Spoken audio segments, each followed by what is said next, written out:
The music was loud enough that most people in the restaurant didn't hear the slap. But Dean Martin heard it. He was sitting 3 feet away when Frank Sinatra's palm connected with the young waitress's face. It was August 1974, JILLY'S nightclub in Manhattan. The kind of place where celebrities could drink without being bothered, where the booths were deep and dark and the staff knew when to disappear. Frank loved JILLY'S. It was his safe space, his kingdom, and on this particular Thursday night, Frank was holding court.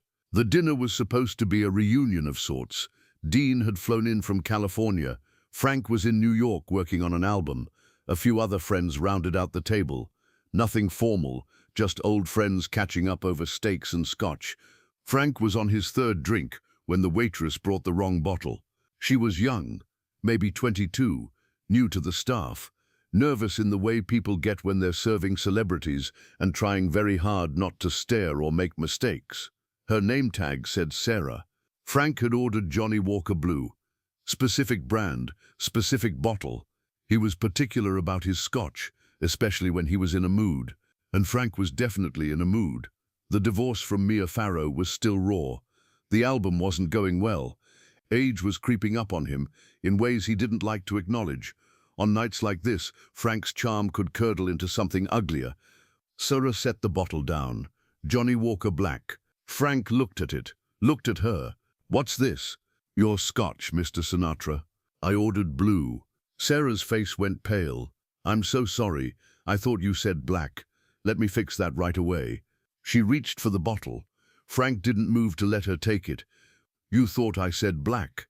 "Yes, sir. I'm very sorry. I'll bring the blue immediately." "You know what the difference is between blue and black?" Sarah hesitated. "The blue is more expensive. The blue is what I ordered.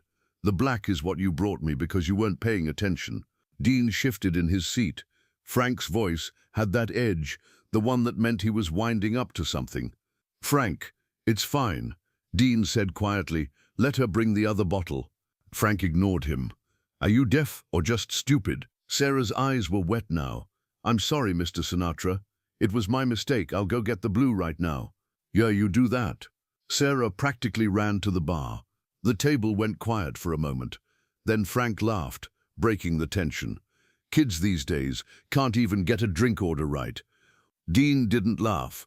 5 minutes later, Sarah came back. She was carrying a different bottle, walking carefully, clearly terrified of making another mistake. She set it down in front of Frank. Frank looked at it. His face went dark. "This is Black Label again." "No, sir. That's the blue. I double-checked with the bartender." "Sarah, I can read. This says black." She looked at the bottle. Her face crumbled. "Oh my God, I'm so sorry, we're out of blue. The bartender said this was the closest we had. I should have told you, I'm so sorry." That's when Frank stood up. It happened fast. One moment Frank was sitting, the next he was on his feet, hand already in motion. The slap wasn't hard enough to knock Sarah down, wasn't hard enough to leave a mark. But it was hard enough that everyone at the table heard it, hard enough that Sarah's head snapped to the side, hard enough that there was no mistaking what had just happened. Sarah froze, her hand went to her cheek. She looked at Frank with an expression that was equal parts shock and humiliation. Then she turned and walked quickly toward the kitchen, not running, walking, but barely holding it together. Frank sat back down like nothing had happened. "Somebody tell Jilly his staff needs training." Dean was staring at Frank. He'd known Frank for 30 years, had seen him drunk, angry, mean, generous, brilliant, petty, had seen him at his best and his worst, but he'd never seen this. The table was silent. No one knew what to say. Dean reached into his wallet. He pulled out $500 bills, folded them, set them on the table. "I'll be right back." He stood up and walked toward the kitchen. Behind the swinging door, he found Sarah standing at the prep station, crying. Quietly, the kind of crying you do when you're trying very hard not to make noise. Another waitress was standing next to her, arm around her shoulders. Dean approached carefully. "Sarah?" She turned, saw him, immediately tried to compose herself. "Mr. Martin, I'm fine. I'll be right out." "You don't have to be right out, and you don't have to be fine." He held out the folded bills. "This is for you." Sarah looked at the money, confused. I don't understand. That's for what just happened. You didn't deserve that. He was wrong. Sarah's face crumpled again. I brought him the wrong bottle twice. You made a mistake. That happens. What he did, that doesn't happen, or it shouldn't. Mr. Martin, I appreciate this, but I can't take your money. It's not my money. Consider it his apology, since he's not going to give you one himself. Sarah took the money with shaking hands. Dean nodded to her, then to the other waitress, and walked back to the table. Frank was laughing at something someone had said. The moment had passed for him. Just another forgotten interaction in a night of drinking. Dean sat down. He looked at Frank until Frank noticed. What? I'm leaving. We just ordered food. I'm not hungry anymore. Frank's eyes narrowed. What's your problem? My problem is I just watched you hit a waitress for bringing you the wrong scotch. I didn't hit her. I slapped her. There's a difference. What's the difference, Frank? The difference is she's fine and she learned a lesson about paying attention. Dean stood up. I'm leaving, and I'm not coming back until you apologize to that girl. Frank laughed. Actually laughed. Dean, don't be dramatic. She's fine, it was nothing. She's crying in the kitchen. It wasn't nothing. She'll get over it. Maybe, but I won't. Not as long as you think what you did is acceptable. The table had gone silent again. Everyone was watching this unfold with the uncomfortable awareness that they were witnessing something significant. Frank's face hardened. You're really going to make a thing out of this? You made it a thing when you put your hands on her. Dean, sit down, you're embarrassing yourself. No, Frank, you embarrassed yourself. I'm just refusing to sit here and pretend it's okay. Dean walked out of JILLY'S and didn't look back. He took a cab back to his hotel, sat in his room, poured himself a drink, and tried to process what he'd just seen. Dean had known Frank since 1945, 29 years of friendship. They'd performed together, traveled together, gotten into trouble together. Frank was family. Difficult family, complicated family, but family nonetheless. But what Dean had seen tonight wasn't complicated. It was simple. It was wrong. The phone started ringing around midnight. Dean knew it was Frank. He let it ring. It rang again at 1 in the morning, again at 2, again at 3. Dean didn't answer. The next day, Frank called Dean's house in California, talked to Dean's housekeeper, left a message. Dean didn't call back. A week went by. Frank kept calling. Dean kept not answering. Finally, Dean's daughter Deanna confronted him. Dad, Frank's called 12 times. Are you going to talk to him? I know. What happened? Dean told her. The whole story. The scotch, the slap, Sarah crying in the kitchen. Demeanor was quiet for a moment. What did Frank say when you left? He laughed. He thought I was being dramatic. Are you ever going to talk to him again? Not until he apologizes to that girl. Do you think he will? Dean looked at his daughter. No, I don't think he will. 3 weeks after the incident at JILLY'S, Dean heard a knock at his front door. He opened it to find Frank Sinatra standing on his doorstep, holding a bottle of Johnnie Walker Blue. Can I come in?